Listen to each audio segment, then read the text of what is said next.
გამარჯობათ, მოგესალმებით პირველ რიგში ჩემს გამომწერებს. მოგესალმებით ბატონო გოჩა თქვენს. მოგესალმებით ბატონო დავით, მე მიესალმებ თქვენ მაყურებელს, თქვენს მენდელსაც. ძალიან დიდი მადლობა მოწვევისთვის. გაიხარეთ, ძალიან დიდი დრო არ ყოფილვართ ჩვენ ეთერში, ერთად არ გვისაუბრია შექმნილ მოვლენებზე.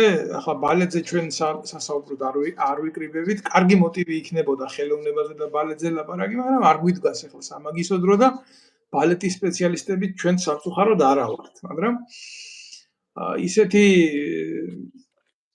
მოვლენები ვითარდება სოფლიოში, არა მარტო საქართველოში და რა თქმა უნდა ამ ჯაჭვსაც მიბმულია ჩვენი ქვეყანა, ვერ დავდგებით ნამდვილად ისე რომ ერთი სიტყვა არ თქვათ ჩვენი საზოგადოების ცნობიერება არ გავამდიდროთ რეალურად ჭეშმარიტი მოვლენებით რაც ხდება, არა ისეთი შექმნილი მოდელირებული ქრონიკით, როგორც ეს ახასიათებს დღევანდელ ხელისუფლებას და ოპოზიციას და ამიტომ კვლავ შევიკრიბეთ ბატონი გოჩა, ვინც ახლა შემოუერთდა ამ ეთერებს და არ იცნობს ამ სერიებს ჩვენი გადაცემების, ამერიკაში ცხოვრობს უკვე წლებია, არის ამერიკის მოქალაქე. მე საფრანგეთში ვცხოვრობ, ვარ პოლიტიკური დევნილი, თავის დროზე ბატონმა გოჩამ ეს გზა გაიარა, მერე ბატონ გოჩას წაართვეს საქართველოს მოქალაქეობა. რა ვიცი, თუ სადმე ცონარა ქართული საზრისით, სამწუხაროდ როგორც დღეს შექმნილია და აზროვნები თუ ვინმეს რამე არ უნდა აწუხებდეს ბატონო გოჩა, ეს ალბათ თქვენ არ უნდა გაწუხებდეს.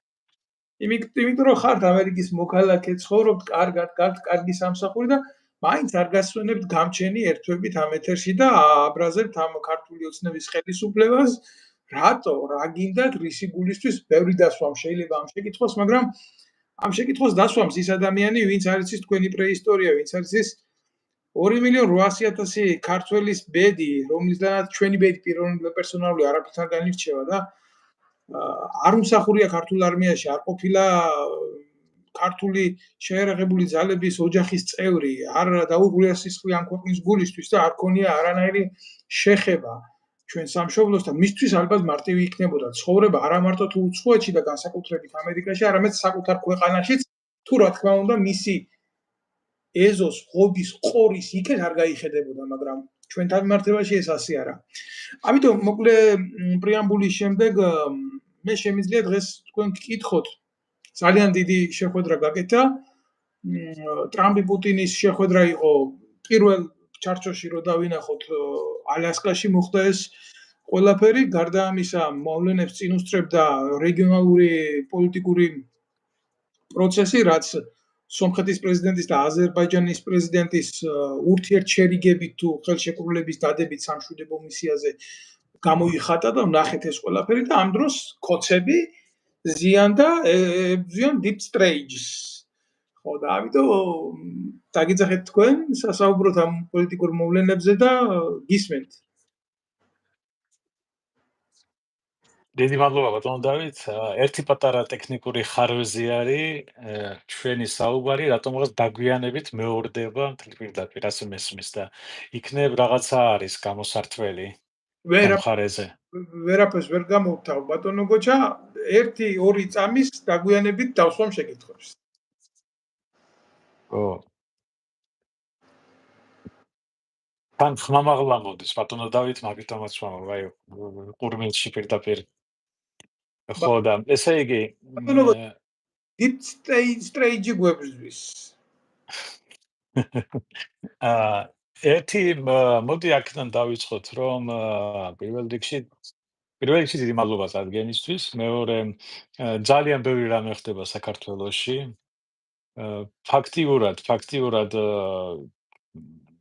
ადამიანები, ვინც ახლა საქართველოში ცხოვრობს, ვერ ხვდებიან კიდევ უმეტესობა თუ რა ხდება ჩვენ გარშემო. და სწორი ანალიზი რო გაკეთდეს, საჭიროა ინფორმაციის წყაროების ძებნა, სწორი ძებნა, ანალიზი, ანალიტიკა და ეს თალკე მეცნიერებაა, რომელიც ახლა ყველა რიგით მოქალაქეს არ შეუძლია. და ჩვენი საინფორმაციო ველი კიდე გაჯერებული არის ან პრო რუსეთი, ან პრო უკრაინული, ან პრო დასავლეთი ზოგადად. და უფრო პროპაგანდისტულ სტატიებს კითხულობენ. შესაბამისად არასწორი წარმოდგენები, არასწორი ინფორმაცია და გამრუდებული შეხედულება აქვს ყველაფერზე, რაც კი ჩვენ გარშემო ხდება. და ეს დიდი პრობლემა არის. ამიტომ ჩვენ როდესაც რაღაცას ვიტყვით სიმართლეს, ეს რა თქმა უნდა ჩანს არასწორად მათთვის, უმეტესობისთვის, ან ძალიან რადიკალურად, ან ძალიან ანგაჟირებულად, ან სხვა მიზეზებს მოუდებენ. მაგრამ ვერ ხედავენ სიმართლეს. და სიმართლე იმაშია, რომ ჩვენ გარეშე ხდება საქართველოს ბედი. ჩვენ გარეშე ხედულობაში მაქვს საქართველოს მოქალაქეების ნების გარეშე, საქართველოს სახელმწიფოს გარეშე. და ამას ახსნას უკეთებენ, რომ თითქოს ჩვენ არცად არ უნდა ჩანდეთ. ავაუმი ხო არ გვინდა. იქით deep state გვთავაზობთ, რომ ჩაერთეთ ომშიო და აქეთ კიდე რუსული ტანკი გვიყენიაო და რა ვქნათ. ხო და სინამდვილეში ეს ვირთაგვები ძალიან კარგად მუშაობენ ორივე მხარეზე, ფულის გაცეცხლებაზეც, შემოტანაზეც, შავი ფულის შემოტანაზეც და ბევრ რაღაცებს იმ საკითხებს, რასაც პროკურატურა უნდა იხილავდეს და არა ჩვენ საუბრობდით ამაზე აქ. ამასთან ერთად ამას ემატება კიდე უცოდინრობა. Deep State-ზე ბატონო დავით, მე და თქვენ შეგვიძლია ვისაუბროთ და ასევე კუდიანებზე და ასევე მარსიანებზე და ასე შემდეგ. მაგრამ ადამიანი, როდესაც სათანამდებობაზე ზის და ხსნის თავის უმოქმედობას იმით, რომ ჩვენ რაღაც როგორ გითხრათ, იმიტომ ვართ ასეთ მდგომარეობაში, რომ ჩვენ არ გვინდა ომი და ამ დროს საქართველო ითიშება ყველაფრისგან, ანუ ყველა იმ ბებიდან, რაც შემოსავალი უნდა მოუტანოს ქვეყანას, ყველა იმ რეგიონალური პროექტებიდან, თავდაცვითი პროექტებიდანაც კი ჩვენ ესე იგი ვჩებით ყველაფრის მიღმა და ვემსგავსებით იმ ნავს, რომელსაც არც პარუსი აქვს, არც პატარა მოტორი, არც ნიშვევი. და შედან მარტო, ასე ვთქვათ, ადამიანების შიგნით და დამოკიდებულები არიან, რომელი ტალღა, რომელ მხარეზე წაიღებს, მარცხნივ თუ მარჯვნივ. თუ დინებას აიყვანს. აი ესეთი მდგომარეობა არის დღეს საქართველოში. და ამ ასეთ მდგომარეობაში ადამიანს აუხსნა რა მნიშვნელობა აქვს პუტინსა და ტრამპ შორის შეხვედრას, ვერასოდეს ვერ მიხვდება. მოგონიათ, რომ ისევ ის არის, რა ქვია, რაღაცა წარმოსახვით სამყაროში, გონიათ, რომ კიდევ რაღაცა გლობალური საკითხები ხდება და ეს ჩვენ არ გვეხება. და ეს გვეხება პირდაპირ. გვეხება იმით, თუ როგორ ვიქნებით ჩვენ შემდეგი 50 წელიწადი, სანამ რაიმე ცვლილებების პერიოდი ან ციკლი არ დაიწყება. იცით რა არის ბატონო გოჯა? მადლობა თქვენი შესავლისთვის და სანამდე ღმერთმა დამიფაროს პირველში ქართულ ოცნებას რამე აუხსნა და ქართული ოცნების გულისთვის რამე გავაკეთო. მე მეღუპება ჩემი სამშობლო. მე ვალდებული ვარ, რომ რამე გავაკეთო, რამე ვთქვა, სიტყვას დიდი ძალა აქვს. დღევანდელ მოვლენებში სიტყვას უფრო დიდი ძალა აქვს შეიძლება ვიდრე რეგულულად გაკეთებულ ბრჭყალებში საქმეს და ამიტომ ვართ ჩვენ ანგაჟირებული გავაკეთოთ ეს საქმე დღეს რასაც ვაკეთებთ, რა სიმართლესაც ჩვენ ვამბობთ და ამას ვამბობთ საზოგადოებისთვის, ფართო მასისთვის და იმ მონოპოლიზირებული მედია ველისთვის, რომელიც გვარწმუნებს 24 საათის განმავლობაში, რომ აბუაშვილს, კობახიძეს და ივანიშვილს ებრძვის ვიღაცა ოკეანის გადაღმა, რომ დაანგრევიოს ქვეყანა. ამ დროს ყველაფერს რომ თავი დავანებოთ, შექმნილი აქვთ დრაკონული კანონები, საქართველოს ყოველი მეოთხე მოქალაქე უკვე ემიგრანტი გახდა და გადაშენების პირას არის ქართველი ერი. ეს არის რეალური დემოგრაფიული და პოლიტიკური, ეკონომიკური მოცემულობა ჩვენი ქვეყნის. ასე რომ მე ქართული ოცნების ყოფაზე, მაგათ რა სიამოვნებთ და არ სიამოვნებთ, ნაკლებად მაინტერესებს. უბრალოდ მოვლენები, რომელიც ვითარდება მსოფლიოში, ახლა არა ვართ რა პროცესებიდან დაშორებული, მე ჩვენი საუბრის თავში აღნიშნე, რომ ამერიკაშივე დაიდო სამშვიდობო ხელშეკრულება ამერიკის პრეზიდენტის ჩართულობით რეგიონის მიმართულებაზე სომხეთში და აზერბაიჯანში, ხო?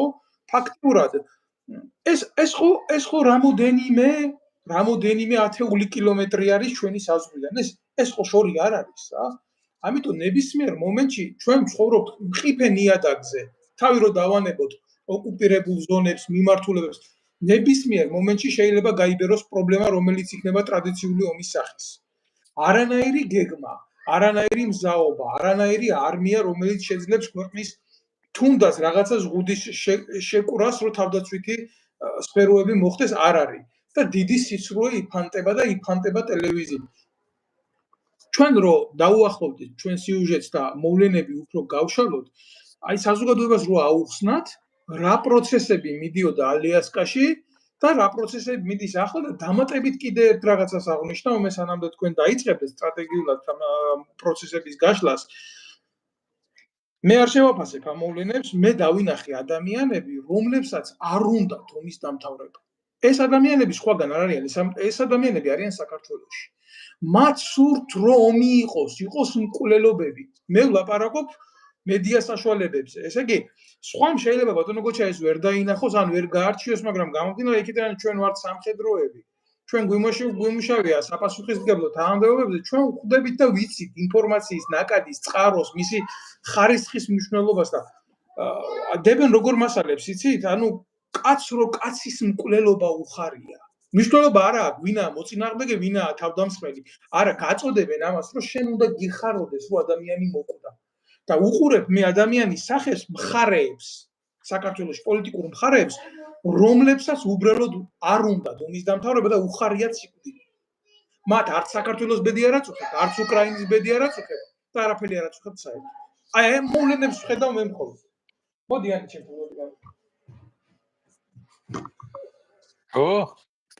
მოდი გიხდით. ფერი. უნდა გამოთქვას თავისი აზრიც.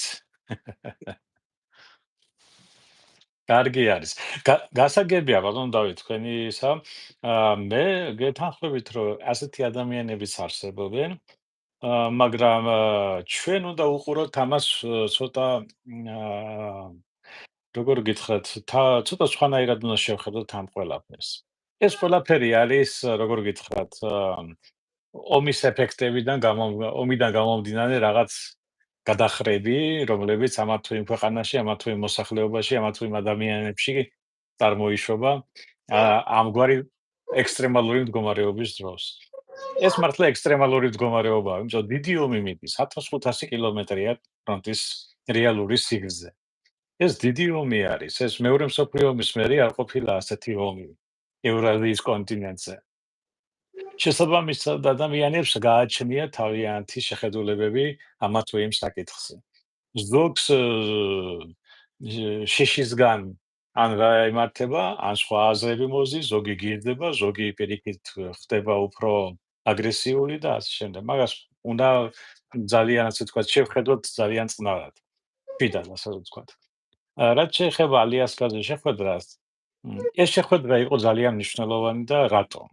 ეხლა თქვენ მოისმენთ რუსულ პროპაგანდას, რომ აი პუტინმა გაიმარჯვა და ესე და ასე შემდეგ, დიპლომატიურად მოუგო, ტრამპი მოატყუა, როგორც ყოველთვის ტრამპი არის ლუზერი, ასე ვთქვათ, ან ესე გამოვიდა და მეორე მხარესაც რო შევხედოთ, მეორე მხარეც ფიქრობს, რომ აი ტრამპმა მაინც თავისი ბიზნეს იდეების გაყიდვა დაიწყო და სულ არ აინტერესებს უკრაინა და 1000-ნაირი ვერსიები ტრიალებს ახლა ჩვენ გარშემო. ან კიდე არის ასეთი მომენტიც, რომ სხვადასხვა ჩემის აზრით, რომ პუტინი არ უნდა ჩამოსულიყო ალიასკაში, უნდა შეხვედრილიყვნენ უფრო ნეიტრალურ ადგილზე, სადმე ისლანდიაში ან სადმე ისეთ ადგილზე და არა ამერიკის ტერიტორიაზე. მაგრამ ჩვენ უნდა ვუყუროთ სიმბოლიზმს.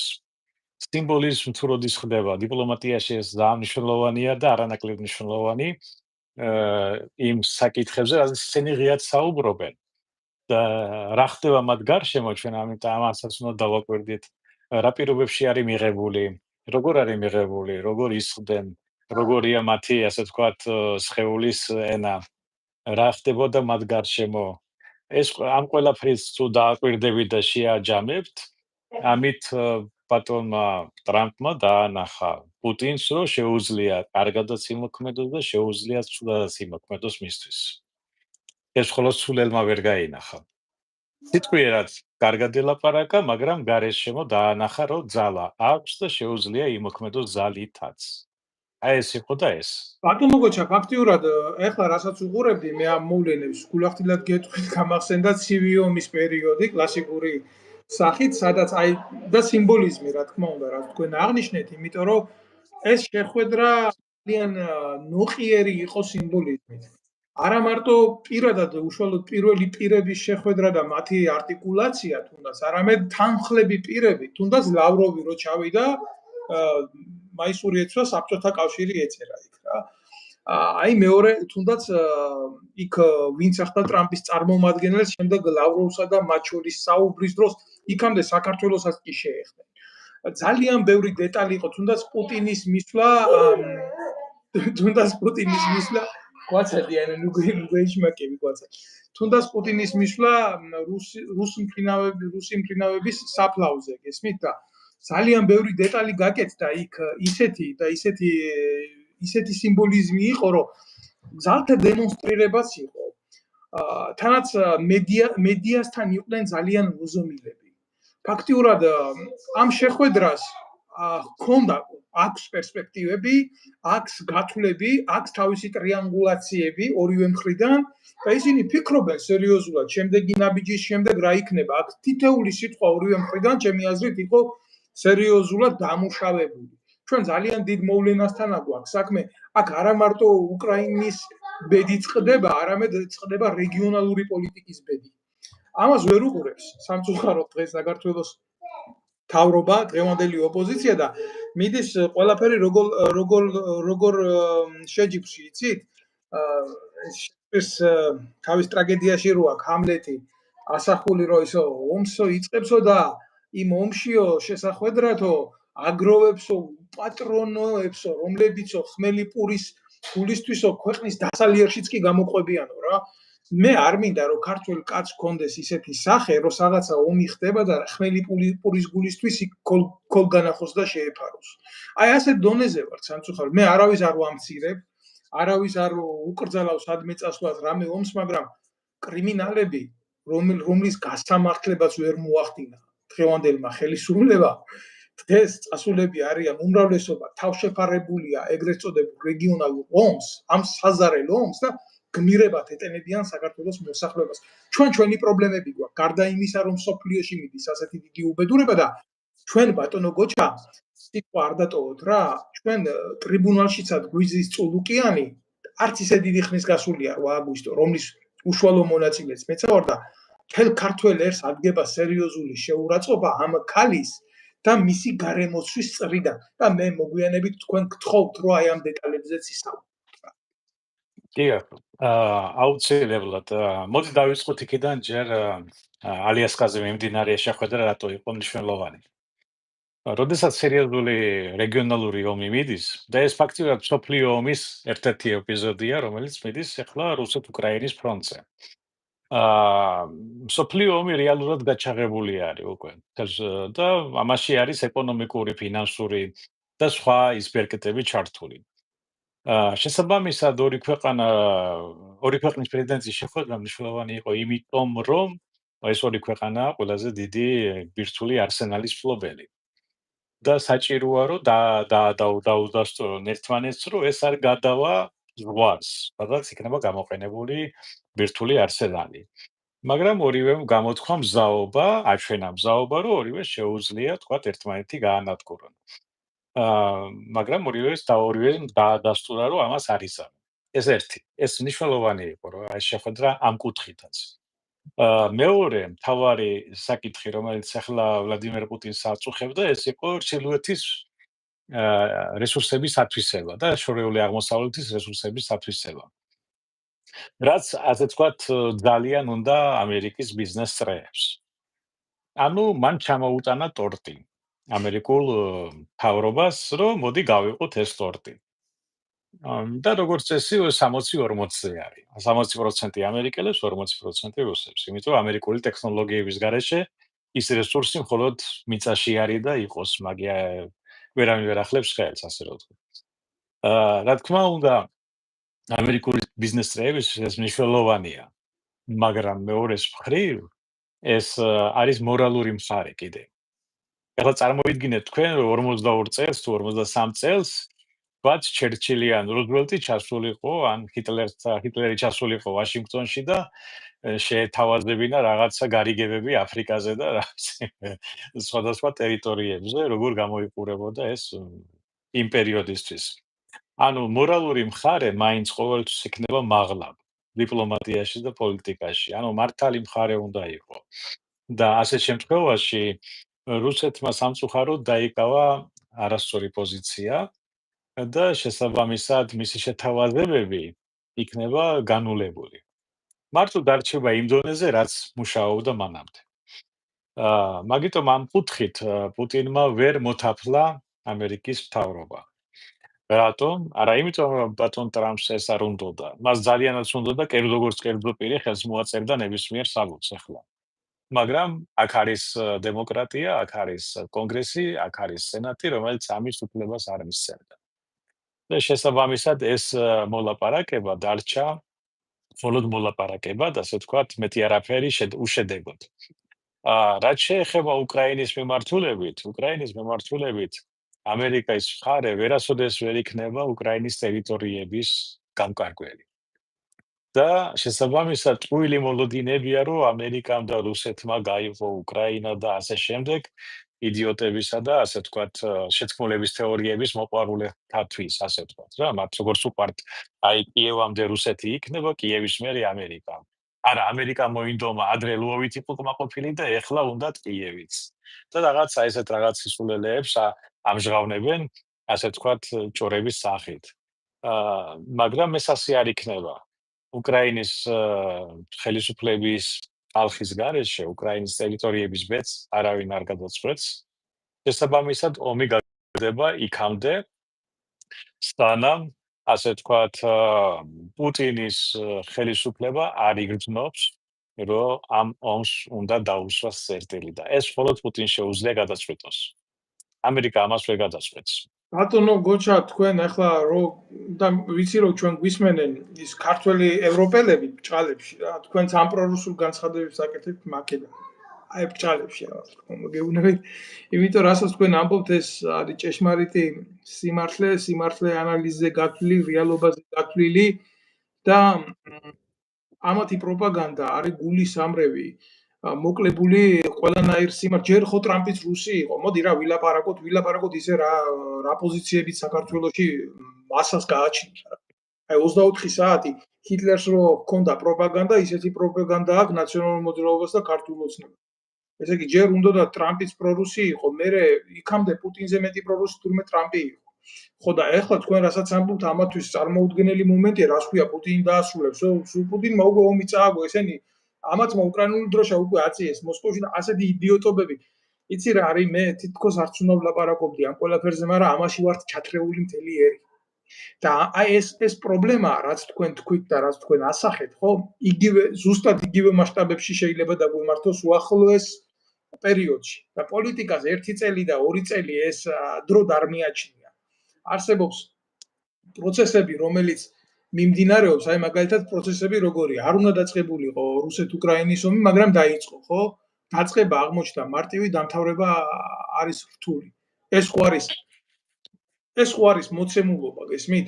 აქ მნიშვნელობა დააშავა, ბაიდენის ადმინისტრაციამ დააშავა, პუტინის ადმინისტრაციამ დაიწყო ომი, ის იყო ამის თავში, ის იყო ამის ბოლოში, იყო მეოთხე თუ მეშვიდე ქვეყნის ინტერესი. დღეს მოცემულობა არის ასეთი, ადამიანები კლავენ ერთმანეთს.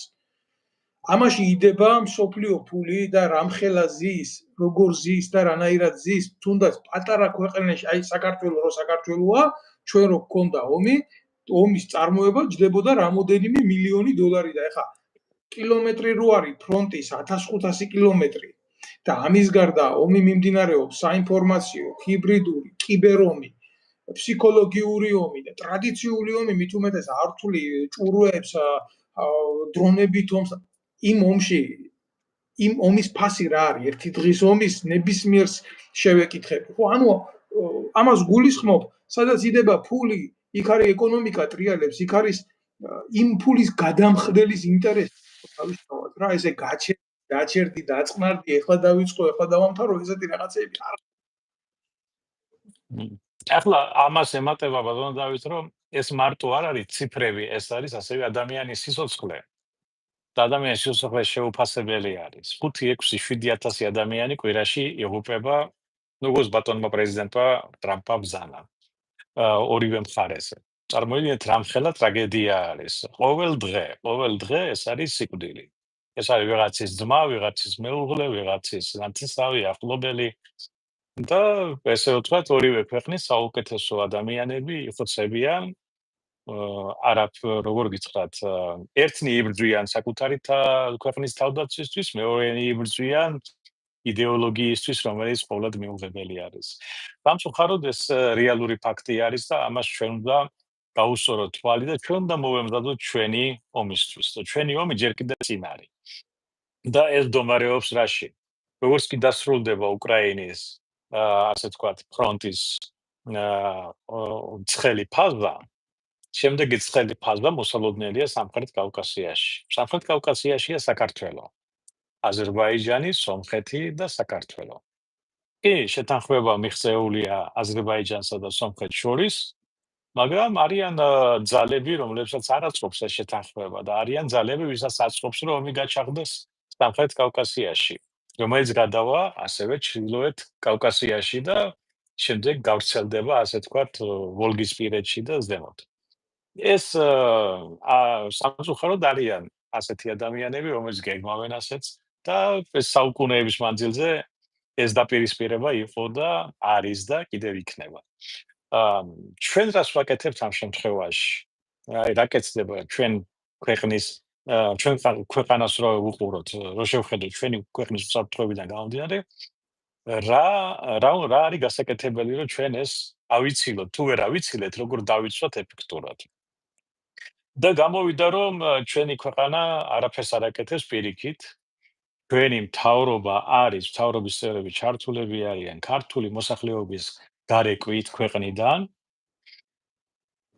ქართველი ქალის განდევნის საქართველოდან და შემოიხავთ არაბები და ასე შემდეგ სხვა უცხო ტომელები საქართველოში ასახლებენ უფრო გაჭირვებულები, რომლებისთვისაც საქართველო არის სამოთხე და ხდება, ასე ვთქვათ, ჩვენი ქვეყნის, როგორ გითხრათ, ოკუპაცია ამ ლიბერასტების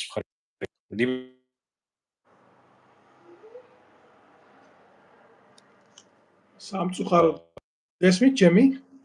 დიახ. ჩვენება გაითიშა ბატონო გოჩა. ავიცი, ხედავ?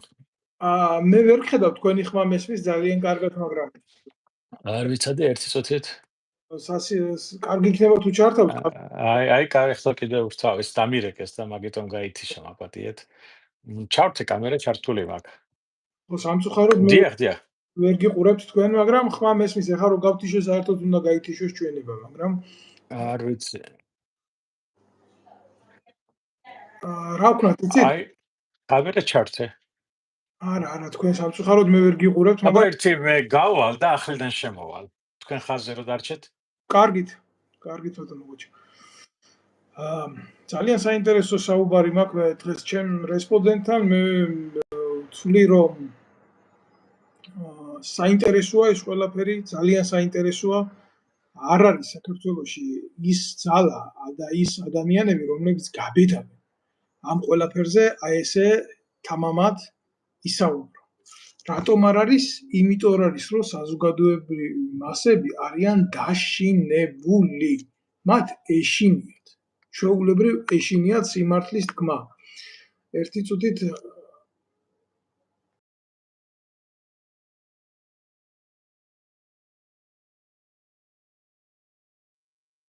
მათ ბრუნდები ისევ მათ ეშინიათ სიმართლის თქმა და ეს სიმართლე, რომელიც მიუღებელია ფართო მასებისთვის, სამაგეროდ მისაღები არის ქართული ოცნებისთვის, რომელიც ამ ყველაფერს აუბედურებს და აუბედურებს საქართველოს მოსახლეობას. მე ჩავთავ ბატონ გუჩას ისევ დავაჭირე მიღებას ხელი წესით უნდა ჩაერთოს ისევ რა არგერო შემოგერ აჰა არქე გაცილებით უკეთესია მაგარი ბატონო გუჩა რომ ქართული ოცნების პერიოდში მოხდა ისეთი შიდა დანაშაულები როგორც არის მაგალითად არ ხდებოდა შეიძლება შევარდნაძის ამ ბოლო დროს უბნის ინსპექტორებმა დაიწყეს წამლის გაყიდვა. აჰა და ესენი თითქოს როგორც კანონ მორჩილი ხელისუფლება თურმე უბნის ინსპექტორებს მორფიუმის გაყიდვაზე იჭერენ. და ამითი ანახებენ ყველას აი როგორ ებრძვიან კრიმინალს და ებრძვიან კრიმინალს პოლიციაში თურმე. და ასეთი გეოპოლიტიკური კატაკლიზმები მიდის ჩვენს ირგვლივ და ესენი იწვევენ აი ახლა იმას აზერბაიჯანმა კარგოს მინდა ვთქვა ის ჩვენ ვსაუბრობდით საქართველოს საკეთებს ამისთვის რომ ჩვენ კავკასიას ომი თავიდან ავიცილოთ ან თუ მოხდება როგორ დავიცვათ თავი და მაგიტომაც საქართველოში ხელისუფლება მე არ მგონია რომ ეს ხელისუფლება რომელიც არის ამ ეტაპზე რამის გამკეთებელი იყოს იმიტომ რომ მათ წარმოდგენაც არ აქვს საქართველოს როგორ უნდა დაიცვან. მათ იმედი აქვთ რომ რუსული ტანკი რომელიც ცხინვალში დგას ის გააკეთებს პრევენციას და არა ქართული ჯარი. მართლა გეუბნებით ასეთი გათვლები აქვს მაგათ მეტი არაფერი. ანუ რუსების იმედზე არის ჩვენი მთავრობა, მეტი არ არის. უბრალოდ რა არის, ქართული ოცნება არა არც რუსები არ არიან, არც ამერიკელები არ არიან, არც გერმანელები არ არიან, არც იაპონელები. იცით რა არის, ჩემი ხანგრძლივი შესწავლის შემდეგ მე მივედი მაგათი შესწავლის შემდეგ მე მივედი ამ დასკვნაზე, რომ ესენი არიან უსქესო არსებები. მათ არ გააჩნიათ არანაირი იდეოლოგია, მათ არ გააჩნიათ არანაირი სამშობლო, სადაც ძალას ნახავენ, აი იქ წაწვებიან რა. ამ შემთხვევაში რუსია ხვალ თუ იქნა ვინმე რუსზე დიდი ძალა იმას დაუწევია. ეთაქვებით ახლა და თავარია საკუთარ ხალხს ერეოდნენ და კონდეთ იმის ძალა რომ სულ საკუთარ ხალხს მოერიონ თუ არა. სხვა ქვეყნის გარიდან რა პრობლემაა? დიახ, მაგიტომაც ეგ საქმე იმაშია რომ ეს ომი თუ გაჩაღდა და მაგის უკვე ნიშნები არის, აზერბაიჯანშიც გამოჩნდა უკვე სომხეთშიც ახლა რუსეთი და ირანი ძალიან უკმაყოფილონი არიან ამ შეთანხმებით, რაც ვაშინგტონში გაფორმდა. შესაბამისად ყველაფერს მოქმედებენ, რომ ის კალიდორი, რომელიც არის ზანგეზუის კალიდორი ცნობილი, იქ ამერიკული კომპანია, ასე ვთქვათ, არ შემოვიდეს, ან ამერიკული მართვა არ იყოს. ამერიკული მართვა ახლა ეგ დიდი არაფერი არ არის ტექნიკურად, მაგრამ ეს არის სიმბოლიზმი, მე როგორც ჩვენ თავში ვთქვით, სიმბოლიზმს აქვს მნიშვნელობა. ეს იქნება ამერიკის სახელმწიფოს მიერ პლანში განთებული კომპანია, რომელიც იქნება და შესაბამისად ამას მოხდება ასევე ნატოს შესაძლო ქვედანაყოფის განთავსება, მაგ რეგიონში რომ დაიცვას ამ კომპანიის და ქვეყნის, ასე ვთქვათ, ამერიკის ინტერესი მაგ შემთხვევაში. მაგიტომ არის რომ ირანის ხელისუფლება არის ძალიან უკმაყოფილო, ისევე როგორც რუსეთის ხელისუფლება და ორივეს საკმაოდ დიდი რიჩაგი და გავლენები აქვს სომხეთში. და თუ დააკვირდით სომხეთში როგორი მოვლენები მიდის, სომხური ეკლესია არის აჯანყებული და ასევე სომხური, ასე ვთქვათ, რუსული ღვთის მიმდევრები და რუსული ლობი, რომელიც მოსკოვში არის, საკმაოდ აქტიურად მუშაობს პაშინიანის ხელისუფლების წინააღმდეგ. და ეს ერთი მხარე. მეორე გავაკეთო, ცუდი შედარება შეიძლება გავაკეთო, მაგრამ როგორც კგბ-ს ყავდა თავისი კონგლომერატი საპატრიარქოში და ყავს დღეს, ისე ყავს სომხურ, ზუსტად ერთი სტილი არა, ამ მნიშვნელობა აქვს ამას სომხური ქართული ეკლესია, უბრალოდ პაშინიანი არ ვიცი რამდენად სწორად, რამდენად ეთიკურად ცდილობს რაღაცებს, ეს განსჯის სხვა საკითხია, არ მაინტერესებს მაგათ ეკლესიაში და მაგათ სარწმუნოებაში რა ხდება, მე ზოგადად პარალელი რო გავავლოთ რა, როგორც ვიად გამსახურდიას გაუკეთეს პუტჩი იდეოლოგიური თანხმობით კგბ-დან საპატრიარქოდან გააკეთეს პლაცდარმი, ისე უკეთებდნენ პაშინიანს სომხური ეგრეთ წოდებული ეკლესიიდან მეტი არაფერი არ იყო. ნუ სამწუხაროდ ეს არის რომ სომხეთის ხელისუფლება და სომხეთის ქვეყანა და მოუკიდებელი ძალიან მოწყვლადი არის და რატომ?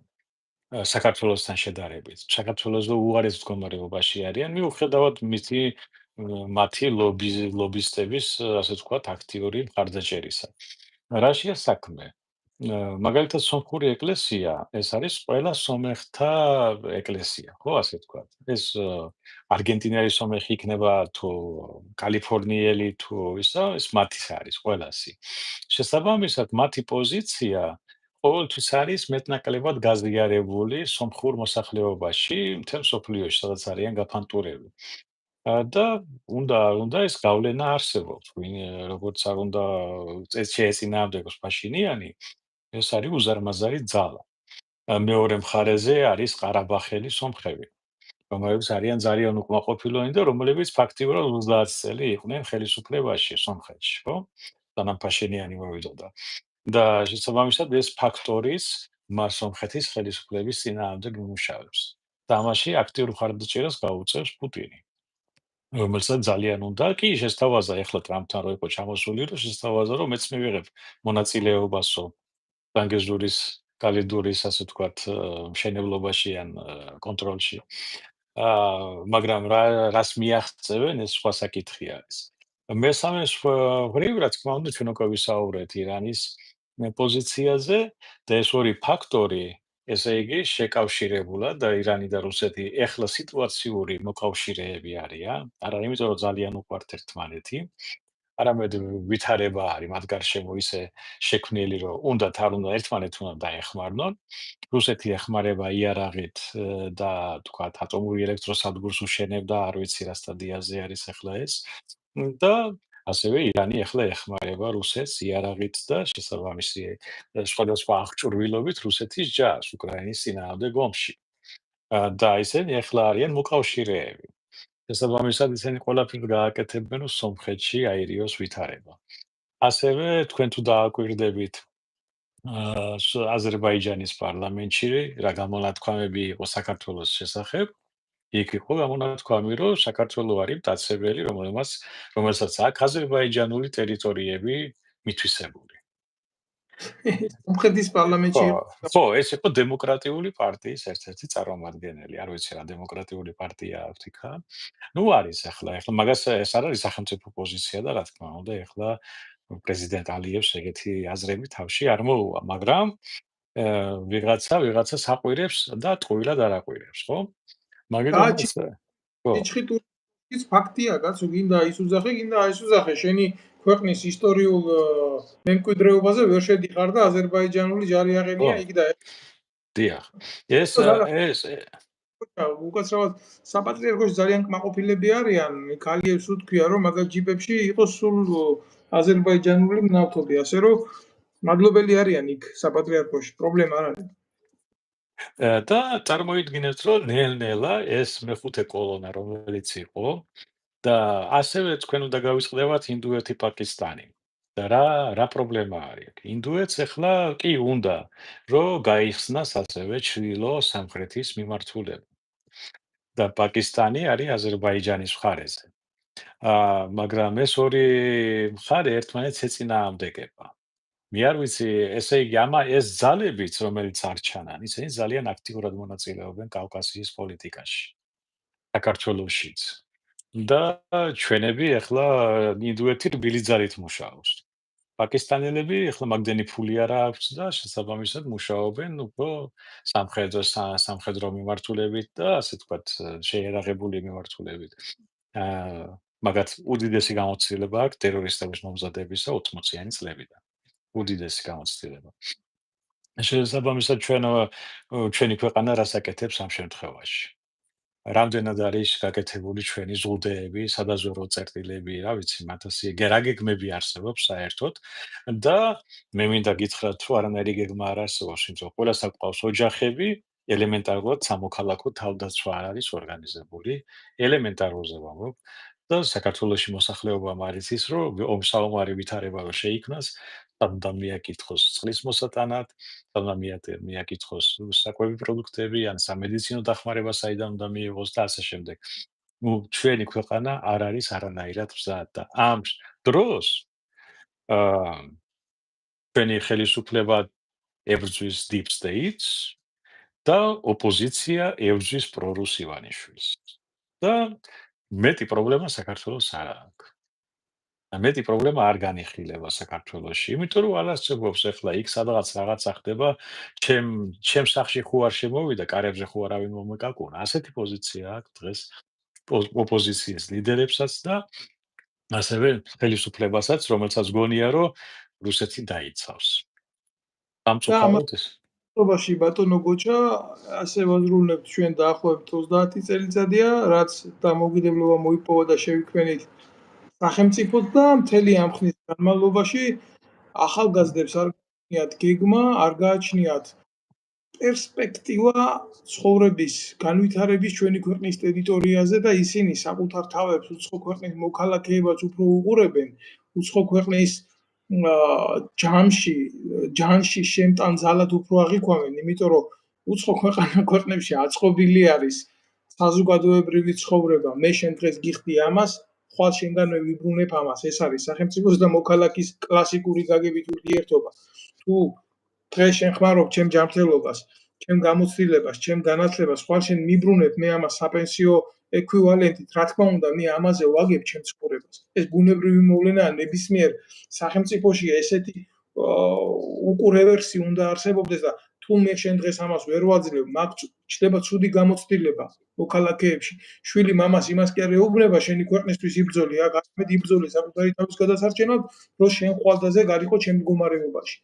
შეიძლება მორალურად ეს ადამიანები ჩვენ გავამტყუნოთ, მაგრამ იცი რა არის, ძალიან რთულია შენ მასის მორალს შეეხო, როდესაც უყურებ ამას გარედან და მარტო ცივი პატრიოტიზმით უდგები და პატრიოტიზმის სინამდვილეში არის ის, რომ შენ ხელში აღება შეძლო შენი ბედის. ქართველმა ერმა თავისი ბედის აღება ვერ შეძლო და საქართველო იცლება არა მარტო მისი მოსახლეობიდან, არამედ იცლება არანაირი განათლება, არანაირი მომავალი, არანაირი ფაქტიურად გადაქცეული ვართ ჩვეულებრივ ცეხად ინდოელების და პაკისტანელების მოსამზადებლად, იმიტომ რომ თურმე განათლებას ვაწარმოებთ, რომელიც მათთვის მნიშვნელოვანია და ეხლა ის რატო წამოვა აგერ ევროპაში და ვერც წამოვა აქ ზვირიღის სწავლა, აგერ საქართველოში დადგმულ რაღაცა მუნაკში შევიდა, გადაიხადა ფული, წავიდა მის პაკისტანში, გახდა ექიმი და არის მადლობელი. გამიგედა აი ამით კმაყოფილდებით ბატონო გოჩა და ამ დროს ჩვენი მოსახლეობა, ჩვენი სტუდენტები ქვეყნიდან გადიან და გარბიან და ქვეყანა იცლება და ნადგურდება. იმიტომ რომ პერსპექტივას ვერ ხედავენ და სახელმწიფოს პირველი მნიშვნელობა რა არის, ფუნქცია რა არის, საკუთარ მოსახლეობას დაანახოს პერსპექტივა. საერთოდ რატომ მოდის პარტია სათავეში, ხელისუფლებაში? იმიტომ რომ რაღაცა იდეა განახორციელოს, ხო? გინდა სოციალისტური იყოს, გინდა სოციალური იყოს, გინდა რეგიონალური პროექტი იყოს, რაც მოსახლეობა დაინტერესდა, რომ აი ეს რომ მოვა, აიღებს აგერ ამ რაღაცას ჩაშკას გამოუშვებს ჩემ რეგიონში მე მექნება სამუშაო ადგილი იქ და შესაბამისად რაღაც პერსპექტივა მექნება ჩემი პროფესიით ვიმუშაო. იცით რა არის ეს რაც ერია ის ბერიაო. სამწუხაროდ ის არის რომ ბევრ მოსახლეობამ, ბევრ ადამიანმა ვერ გაითავისა რისთვის შეიძლება განათლება. განათლება იმიტომ იღებს უმეტესობა, რომ უნდა მიიღოს განათლება. და არა იმიტომ, რომ მე ამ განათლებას ვიღებ იმიტომ, რომ მე ეს მინდა მივაღწიო ამ განათლებით. მაგიტომაც ვსწავლობ მე, ვთქვათ, როგორ გამოუძერწო რაღაცა, რომ მერე დავდგე და გავაკეთო ქანდაკება რაღაცას, ხო? და ასე შემდეგ. სამწუხაროდ ორივე მხარეზე არის ეს მინუსები. პირველი რომ სახელმწიფოს ხელისუფლებას და ადგილობრივი ხელისუფლება არ არსებობს, იმიტომ რომ ცენტრალიზებული თავმჯდომარეობაა, არ აქვს საშუალება დაანახოს სოფლის მაცხოვრებელს, რეგიონალურ მაცხოვრებელს თუნდაც, რომ რა სჭირდება და რა არ სჭირდება, როგორ უნდა შეიძლება გაკეთდეს და პერსპექტივა დაანახოს, მაგის ძალა არ აქვს, არც გამოცდილება, არც ცოდნა და ასევე იმაში რა ქვია, მოსახლეობა ვერ ხედავს იმ თავის თავს ამ ყველაფერში სად უნდა ეძებოს ასე თქვა თავისი ადგილი, პერსპექტივას ვერ ხედავს საერთოდ განვითარებისას. საკუთარი შვილები, კაი მე ესე ვარ, მაგრამ ჩემი შვილებმა რა გააკეთონ აქ, რომ გაიზრდებიან. უკვე ბავშვებზე ფიქრობენ უმეტესობას, ცდილობენ რომ სადმე დაიმკვიდრონ თავი. და მე ახლა მახსენდება, ამ წინებზე ვიღაცამ ვიდეოც გამომიგზავნა როლანდ რეიგენის სიტყვები, რომ სადაც არ უნდა წახვიდე, ყველგან შენ ხარ უცხო, ანუ თურქეთში სახვალ, შენ თურქი ვერ გახდები, საფრანგეთშიც ფრანგი ვერ გახდები, გერმანიაში გერმანელი, მარტო ამერიკაში იქნები ამერიკელიო, მაგრამ საქართველოს ეს ყველაფერი უნდა იცოს, რომ ამერიკაშიც შენ ვერ იქნები ამერიკელი, იმიტომ რომ შენ ქართველი ხარ, სამშობლო საქართველო არის. და ეს ჩემ მაგალითზე ძალიან კარგად ვიცი ეს ასე არ არის. ეს ბავშვები შეიძლება გაიზარდნონ და ეგ სხვა საკითხი არის, მაგრამ მოსახლეობა მასიურად რომ მოდის აქეთ, ისინი ვერ იქნებიან ამერიკელები, ვერასოდეს ვერ გახდებიან. აქ ინტეგრირება რთული არის და მეორე რატო უნდა წამოხვიდე? ჩვენ სამშობლოში ყველაფერი არის. ხო, ჩვენ სამშობლოში ყველაფერია, გარდა იმისა, რომ ხელისუფლება არის უთვინა. და ას ბატონო ბოდიში დიახ. და მე კომენტარს გავაკეთებ, ბევრი ადამიანი გვიყურებს ამას. ამას ამბობს ადამიანი, აი ამ სიტყვებს ამბობს ადამიანი, რომელიც არის ამერიკის მოქალაქე, რომელიც არის წარმატებულ ბიზნესში, რომელსაც ენდობა ამერიკის მთავრობა და ხელისუფლება და რომელსაც აქვს ყველანაირი პერსპექტივა იმისი იცხოვროს იდეალურად ამერიკაში. ის თავს უპირველეს ქართველად თვლის. აი მე ხარ ვიცი, დაფიქრდით თქვენ, ვინც ხართ ჯანსაღად მოაზროვნეები ქვეყნის ტერიტორიის დატოვებაზე და მწვანე ბარათის მოპოვებაზე, ღმერთს რო ეხვეწებით 24 საათი, რა გიკეთებიათ თქვენი ქვეყნისთვის, სიმართლის გულისთვის, თქვენი მეზობლის, მეგობრის გადასარჩენად რამე გაგიკეთებიათ?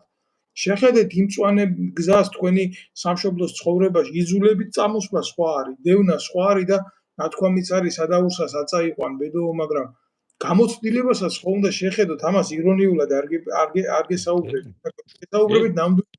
ეს იმიტომ რომ მე 6 წლიანი ემიგრაციის გზა მაქვს ბატონო გოჩა, რა თქმა უნდა, ისეთი მდიდარი გამოცდილება არ მაქვს როგორც თქვენ, მაგრამ ჩემი გამოცდილებიდან მეც შემიძლია ვილაპარაკოთ ამაყად რაღაცეები და მე მინდა უთხრა აქედან მოუწოდო ყველას, რომ ყველაზე სიძლიერე არა სხვის ქვეყანაში ინტეგრაცია, არამედ საკუთარ ქვეყანაში ბრძოლა ინტეგრაციისთვის.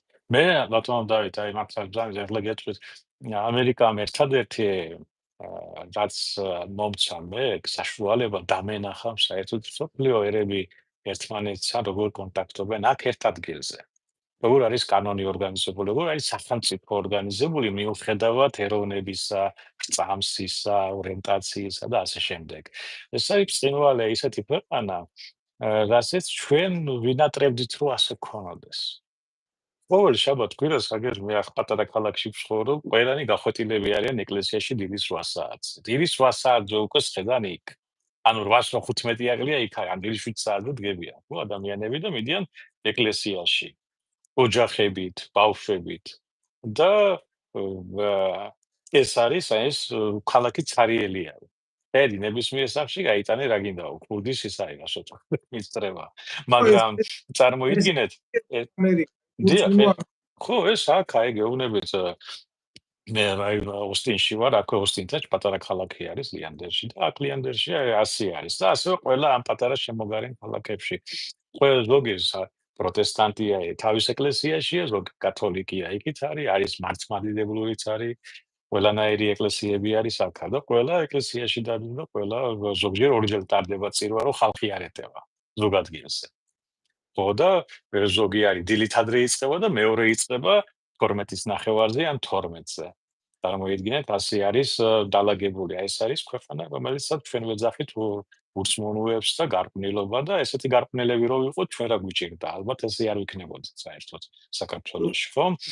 და მაგრამ მაგ მეორე მხარეც არის კიდევ ამ ქვეყანაში რაც დავინახე, როგორ არის ორგანიზებული სახელმწიფო, როგორ არის პასუხისმგებლობა გადანაწილებული, როგორ არის კონტროლი ამ სახელმწიფოზე და ამ ჩინოვნიკებზე, როგორ ხორციელდება ეს კონტროლი, როგორ ასრულდება კანონი, როგორ მუშაობს კანონი და ბევრი კარგი რაღაცა ჩვენ რატომღაც ჩვენმა ხელისუფლებებმა არ ვიცი ვინ ვერ წაიკითხა, ვერ გადმოიღო, გინდა სოფლის მეურნეობის მიმართულებით, გინდა პოლიციის მიმართულებით, გინდა ნებისმიერი მიმართულებით რო ავიღოთ, რაც ჩვენ ქვეყანას წაადგებოდა.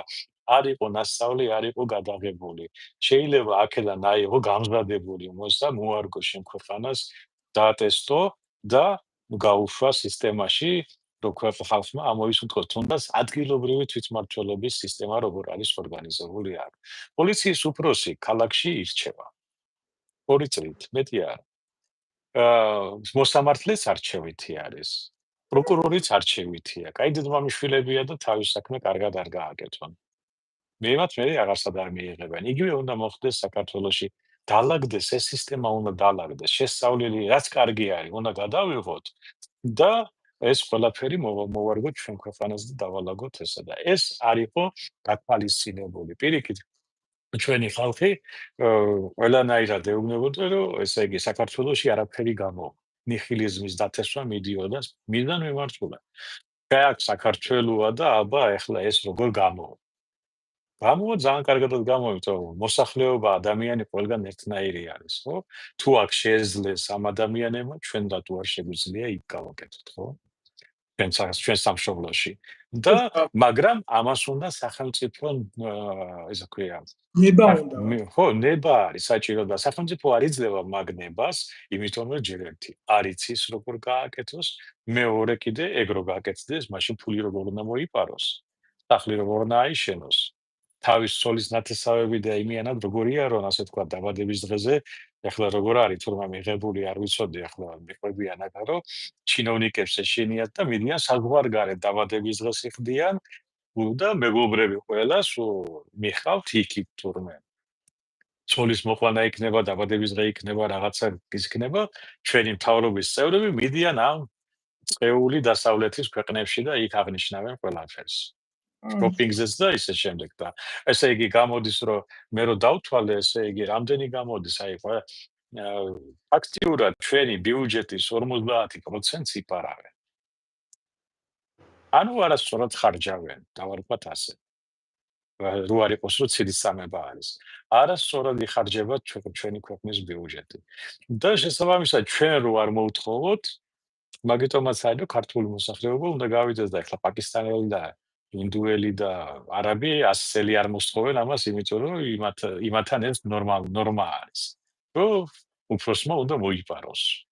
ან თამი აიღოს. ეს ნორმა არის და ეს არსად არ წავა ეგ.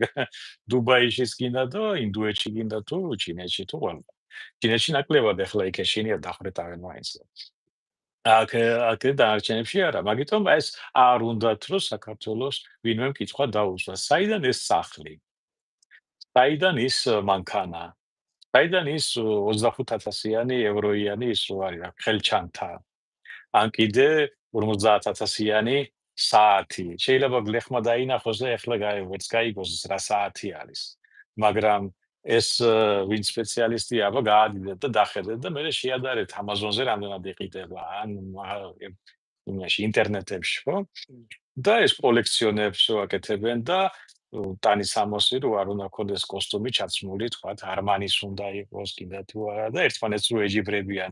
ანუ საქართველოში ბოლო 20 წლის მანძილზე ჩამოყალიბდა კასტა, ასე თქვა.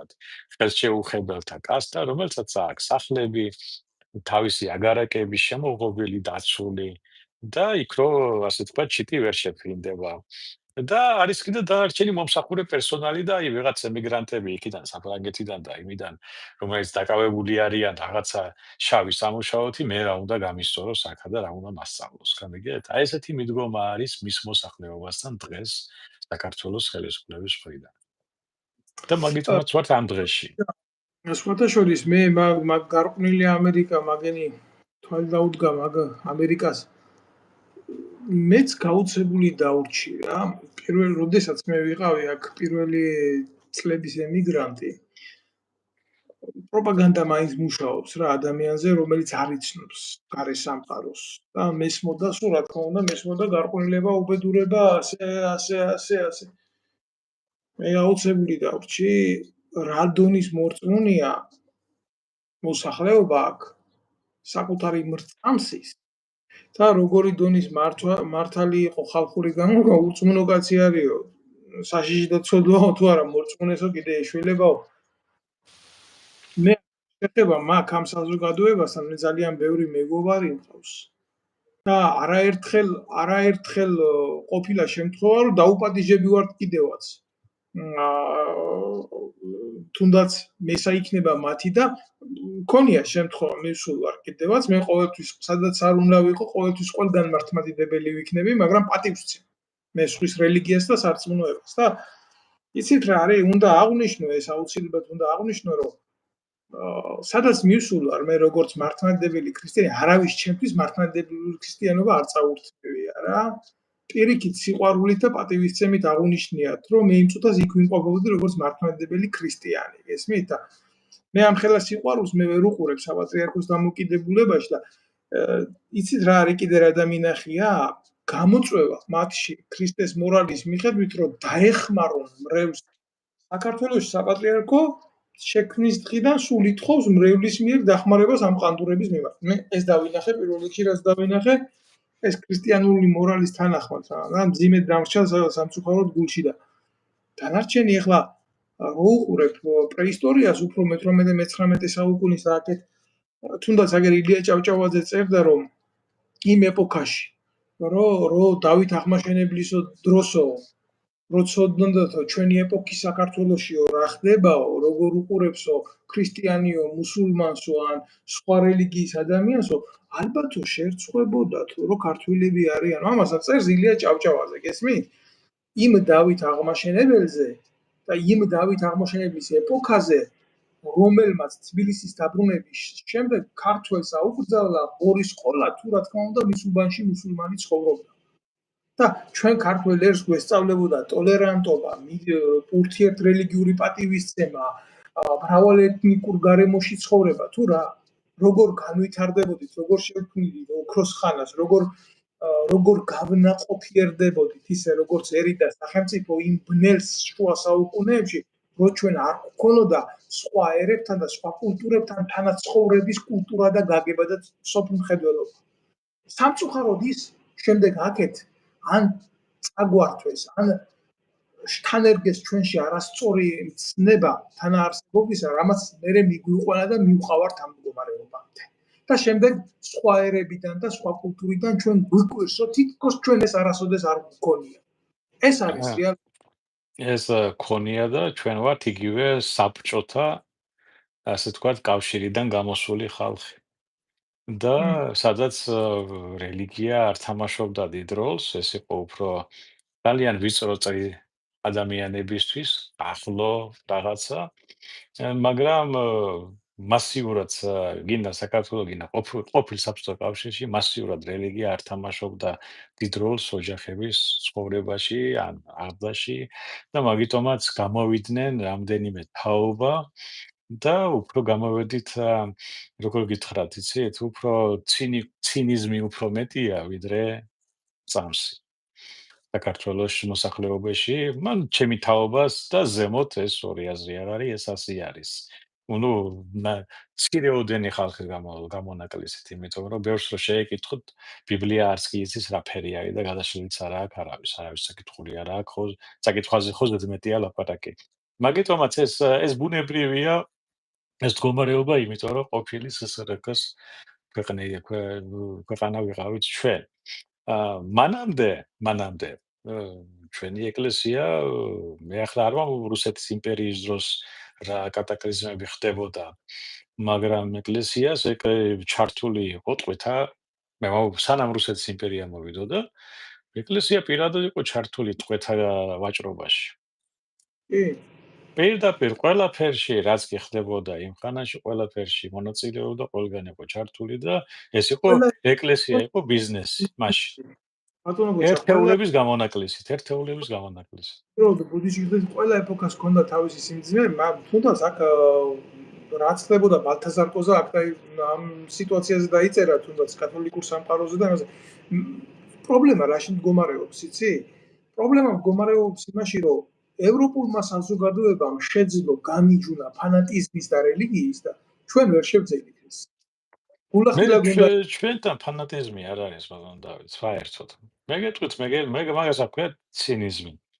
დღეს ყვირას სწავლა ეკლესიაში სანთელს დაანთობს და ის არის და მეორე დღეს შეუდგება ყველაფერი, რაც ქვია ეკლესიას და ქრისტიანობას ეწინააღმდეგო იმის განხორციელებას.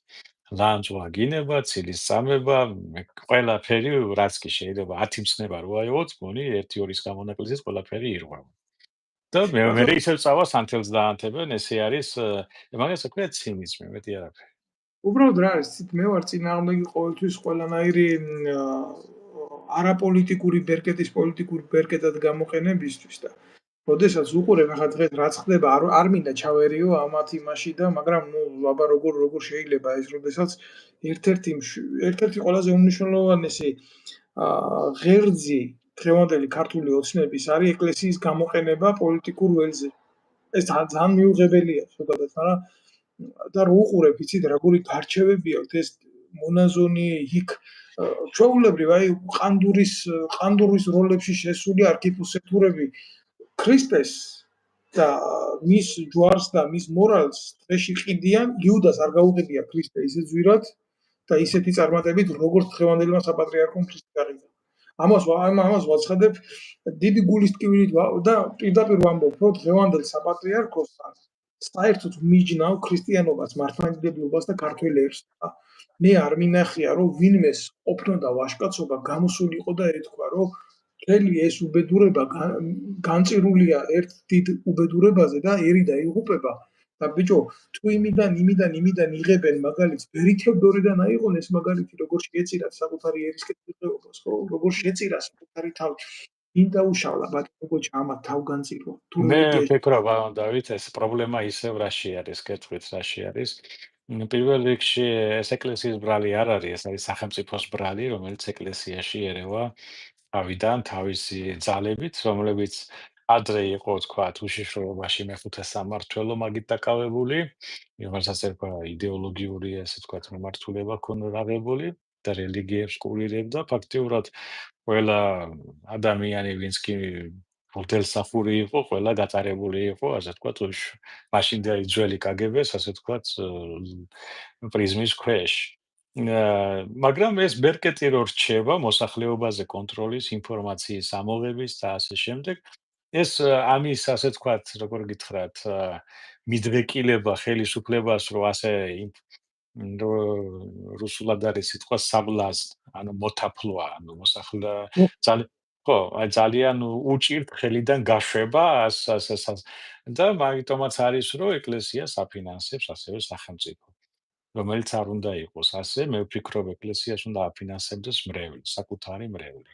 სახელმწიფო მხოლოდ და მხოლოდ უნდა აფინანსებდეს კულტურისა და ძეგლთა დაცვის მიმართულებით, რომ ჩვენი ისტორიული ეკლესიები იყვნენ იმ შეინარჩუნონ ის ფორმა, რაც ჩვენი ქვეყნის ისტორიას ხაზს გაუსმევს.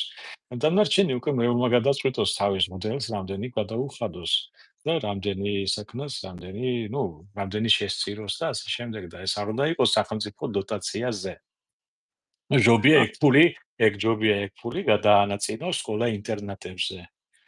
და იქ ბავშვები აღგარდონ ნორმალურ გარემოში და არა ესეთ ველურ გარემოში, როგორც ახლა იზრდებიან უპატრონო ბავშვები. ვინმე საერთოდ მოუკითხიათ, რა ხდება სკოლა-ინტერნატებში საქართველოში. ეს მოგოს გადახვევა გავაკეთე. და სამწუხაროდ ესე იყო ყოველთვის ასე მოქმედებს სახელმწიფო. სახელმწიფოს ჩვენ ბატონო დავით, საქართველო კი არის დამოუკიდებელი 35 წელი, მაგრამ საბჭოთა საქართველოს მენტალიტეტიდან სახელმწიფო ვერ გამოვიდა. ისევ არის პოლიციული, ისევ არის პროკურატურა უნდა იყოს იქ ამთავარი, ისევ ის არის, რა ქვია, რაღაცა გადაწყვეტილებებს იღებენ, მაგალითად ელემენტარულად დავიღოთ. აღარ მახსოვს ბათუმელი ჯარისკაცი რომ მოკლეს ახალაიევმა, რა ერქვა იმას. შავაძე როინი. ხო, როინ შავაძე, ხო? მაგის გადაწყვეტილება როგორ უნდა მიიღო ვიღაცა სამართლის უფროს იმაზე და ხმასაც არავინ არ იღებს. ეხლა შავაძე როს ხონებული მართლა განსწროს ჩემი ქვეშემდომი ყოფილიყო. გინდა დანაშაულში მშვიდებული. მე მაგის უფლებას როგორ მივცემდი ვიღაც პოლიციის გამყოფილებას, რომ ეგ გაეკეთებინა. იმ პოლიციის გამყოფილებას იმ ომის დროს დავხრეტავდი ადგილს. ადგილზე დაიფრიტებოდნენ ეგრევე, ომის დროს. და ეგრე როგორ შეიძლება გაუკეთოს შემდეგ. ანუ პოლიციური მენტალიტეტის სახელმწიფო არის. და ეგ არ არის პოლიციური, ეს არის კრიმინალური მენტალიტეტის მატარებელი სახელმწიფო.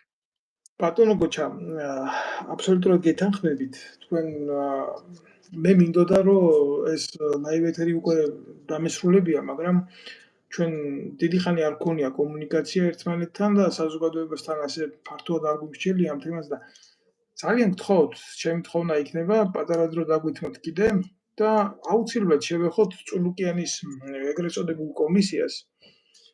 ძალიან მნიშვნელოვანია დღეს ამ სიტყვის თქმა, იმიტომ რომ რა არის იცით, რუსებს ერთი გამოთქმა აქვთ.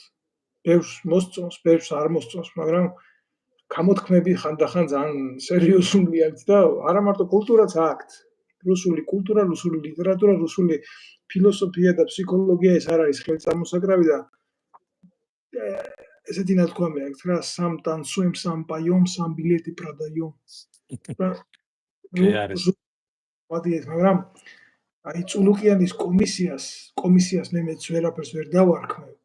რაც უნდათ გაასაჯაროეს, რაც არ უნდათ დაჭრეს, რაც არ უნდათ ამოჭრეს, ვინც არ უნდათ დაიჭირეს, ვინც არ უნდათ დაატყვევეს, ვინც არ უნდა ამოკენძეს, გადაკენძეს, ომი გამოიძიეს, ომის დამნაშავეები პარტიაში უზით და ახლა თურმე დასკვნას წერენ.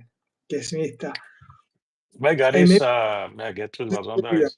აი გეტყვით მაგის ახლა ვუყურებდი და კომისიის წევრები შეამოწმეთ ვისი მოქალაქეები არიან საერთოდ. მე მანდიდან დაიწყეთ. მე აიღეთ და ეს ყველაფერი არის მე ახლა დავარქვი მაგას მე ახლა შეურაცხყოფას არ ვაკენებ არავის, მაგრამ ეს არის წულუკიანის მასკის შოუ დავარქვი, ძველი გახსოვთ 90-იან წლებში იყო ასეთი ოდესელი იუმორისტული ვიდეო გადაცა მასკის შოუ ასე ვთქვათ და ხო და ესეთი აი კლოუნების ეს არის რა ქვია მაგათ როგორ უნდა გამოიძიონ ომი, როცა ერთი დღე ჯარში არ უსახურიათ თვითონ. ქართულ ჯარში არ უსახურიათ. ზოგიერთმა შეიძლება იმსახურა ახლა საბჭოთა დროს სადმე რა ქვია სამშენებლო ბატალიონში, მაგრამ რეალურად მათ არაფერ წარმოდგენას არ აქვს, როგორ უნდა გამოვიძიონ მე სამედიცინო საკითხები. ან როგორ უნდა გამოიძიოს ექიმმა ასტრონომიული რაღაცა მოვლენები იმაში galaktikაში თქვა სიტყვაზე თუ ასტრონომია არ არის, ხო? ნუ აი ესეთი შეუსაბამობა, აი პირდაპირ ეს არის ადამიანები არაპროფესიონალები არიან. მე მაგიტომ ამბობდი თავიდანვე რომ უნდა შეიქმნას სამხედრო ტრიბუნალი. სამხედრო ტრიბუნალი, რომელიც გამოიძიებს დეტალურად დაწყებული რიგითი ჯარისკაციდან დამთავრებული პრეზიდენტამდე ყველა მოქმედებას. არა მარტო იმიტომ, რომ ვიღაცა გინდა თუ არა უნდა დაიჭირონ დასაჯონ, არამედ გამოიტანონ დასკვნები ამა თუ იმ მიმართულებაზე, რა შეცდომები იყო დაშვებული, რომ ჩავიდეს ისევ დაიდოს სასწავლებლად, გინდა სამხედრო აკადემიებში, გინდა παιδანაყოფებში, რომ ასეთი შეცდომები აღარ გამოუდგეს. მართვაში, გადაწყვეტილებებში, ომის წარმოების, ასე ვთქვათ, მართვაში, ეკონომიკაში, ფინანსებში და ასე შემდეგ. ეს არის ფართო საკითხი, მაგრამ ეს ასე ვთქვათ, შოუ წარმოდგენა რაც იყო პარლამენტში, ეს უფრო იყო რაღაცა ეგოს დასაკმაყოფილებლად თუ აი ხო რაღაცა გავაკეთეთ. და მართალი ბრძანეთ, იქ ძირითადი დამნაშავეები ოცნების რიგებში შეხვედან ადრე იმაში იყვნენ ნაციონალებში, ახლა ოცნებაში შეხვედან. თუნდაც რა ვიცი ის ქალბატონი რო ყვებოდა რომ წაართვეს ყველაფერი და დატოვეს საწყალი ყველაფრის გარეშე ის ადამიანი ოცნებაში ზის პარლამენტში ზის ვინც გააკეთა ეს ყველაფერი მეორე ადამიანი ერთი ჩემი მეგობარია რომელსაც წაართვეს ყველაფერი და ისა გენერალურ პროკურატურად გაამწეს ეს როგორ გენერალურ პროკურორად იყო კაცმა ღამეთ ფეხები დაკიდებულზე მამამისი მოუკვდა მეორე საკანში იმას წაართვა ყველაფერი და ის კაცი იყო გენერალური პროკურორი შოთანზე მაგალითად ხო და რამდენი იყო ეგეთი 800-ზე მეტი საქმე არის მარტო სერიოზული რომელიც არ იყო გამოძიებული და თაროზე იდო ბოლო 13 წელი და ეხლა ეს შოუ დადგმული იყო რომ ნაცები არიან ცუდი და იძიებენ ყოფილი ნაცები აი ეს არის ყველაფერი იძიებენ რა მაგას ბრჭყალებში სიტყვა ნუ რაც დიახ მადლობა თქვენი შეფასებისთვის მე გთხოვთ რომ რაღაცა უახლოეს კვირაში ორ კვირაში ასე დაახლოებით ჩვენ კონკრეტულად შევისწავლოთ ეს საკითხი წულუკიანის და მისი ტრიბუნალშიცების თემა და კონტრმტკიცებულებებით, აი განვიხილოთ ის, რომ საზოგადოების ფართო მასებმა იცოდნენ რა დონის აბსურდთან აქვს საქმე. იმიტომ რომ რა ხდება იცით? თვითონ ესეთ დილემას წააწყდნენ, კაცი ყავთ დაბარებული, უბრალოდ ქალბატონი ყავთ დაბარებული, რომელსაც უსამძიმრებენ მის თავს დატეხილ უბედურებას და ამ დროს ვინც ეს ჩაიდინა დღეს უმაღლეს თანამდებობაზე უზით იქვე პოლიციაში. ესმით თქვენაში ეს საქმე.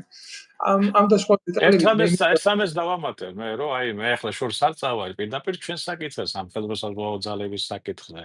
როგორ მოხდა გაუქმება, რა უძღოდა წინ, რამხელა უკანონობა მოხდა და პლუს ამასთან ერთად როგორ აღმოჩნდა ამ საქმეებში დაახლოებით 20-მდე თუ მეტი არა საიდუმლო მასალები, არასაიდუმლო საქმეში საჯაროდ წესრაზმერების სიების ჩათვლით და მათი მისამართების ჩათვლით, რომლებსაც რაღაცა დაემართათ. და ამაზე პასუხი არ არის. ეს შეტყობინება პირადად მე გაუგზავნე ბობახიძეს მაგალითად. რომ გამოიძიო. და ასევე რამდენიც ვიცი, იქ თბილისშივე გადაუგზავნეს ქალბატონი წულუკიანის კომისიასაც, მაგრამ ხმაი ხელს არავინ არ კიდევს, იმიტომ რომ თავის თავს ვერ დაიჭერა. ზუსტად გეუბნები ამ და სხვა საკითხებთან დაკავშირებით მე მინდა რომ თქვენთან დეტალურად გავიაროთ ეს თემები, იმიტომ იქ შინდის სისტემასთან დაკავშირებით კიდე გაასაიდუმლოეს ძალიან მნიშვნელოვანი ჩვენებები იმ ჯარისკაცის, რომელიც დღეს გადარჩენილია და სხვადასხვა შორის აქ პარიში მკურნალობს. ხო და არის ისეთი საკითხები, რომ აი ამ ყველაფერს ჭირდება უფრო რეალური მიმოხილვა. ჩვენ დროში შეზღუდული ვართ, იმიტომ რომ ჩემ თავარი ამოცანა არის ის დღეს რაც ჩვენ ვილაპარაკეთ ფართო მასებამდე მივიდეს. და გაიგოს და როდესაც ეთერი ცდება საათს და მეც საზოგადოების მართლმადიდებლობას უჭირს ამის მოსმენა, უფრო სწორად რა არის, ბევრს უნდა ამის მოსმენა, მაგრამ დრო და საშუალება არ აქვს. ამიტომ მომგებიანი იქნება თუ ჩვენ ამ საუბარს სხვადასხვა თავებად ჩავწერთ და მივაწოდებთ საზოგადოებას. ამიტომ კი ბატონო. კარგით ბატონო დავით. უბრალოდ ბატონო გოჩა მე ვიტყოდი რომ რაც ხდება წულუკიანის კომისიის ჩათვლით, ეს არის საქართველოს უახლოეს ისტორიაში კლასიკური ღალატის, რატიფიცირების, გაправების და პოლიტიკურ ბერკეტად გამოყენების მცდელობა, რაც მხოლოდ და მხოლოდ აზიანებს ქართველ ერს და არა რომელიმე პოლიტიკურ მოძრაობას ან პარტიას. ბატონო გოჩა, მადლობას გიხდით თქვენ დღევანდელი ეთერისთვის, დათმობილი თქვენი დროისთვის, თქვენი გასჯებისთვის, ჩვენი სუბიექტიური შეხედულებებისთვის და ჩვენი მაყურებელი გადაცდა უკვე ამ სოციალურ ქსელში 35,000 გამომწერს და ყველას ვთხოვ, რომ გამოიწეროს, შემოგვიერთდეს და მხარი დაუჭიროს საკუთარი სმენით ამ რეალობას, რომელსაც ჩვენ აქედან ვაშუქებთ. დიდი მადლობა ბატონო დავით, დიდი მადლობა და იმედია რომ მშვიდობა იქნება, ჩვენ რაც დავგეგმოთ ყველაფერი შესრულდება, ქვეყანა განვითარდება, წინწავა. კარგი რაც მოხდება, ჩვენ გაგვიხარდება რა თქმა უნდა, შეუძლია მას ვინ გააკეთა.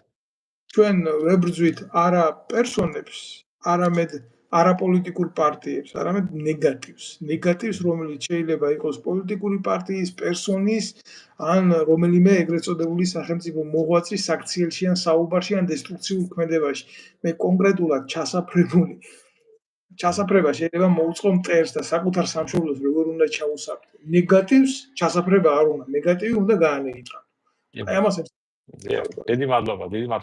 კარგად გზანდებოდეთ. ჩვენ ვისურვებთ მშვიდობას, კარგად ყოფნას და ჯანმრთელობას, რაც მთავარია დღეს ალბათ ჩვენ დროში და ჩვენს სოციალურ. გაიხარეთ, დიდი მადლობა. თქვენს კარგად გზანდებოდეთ.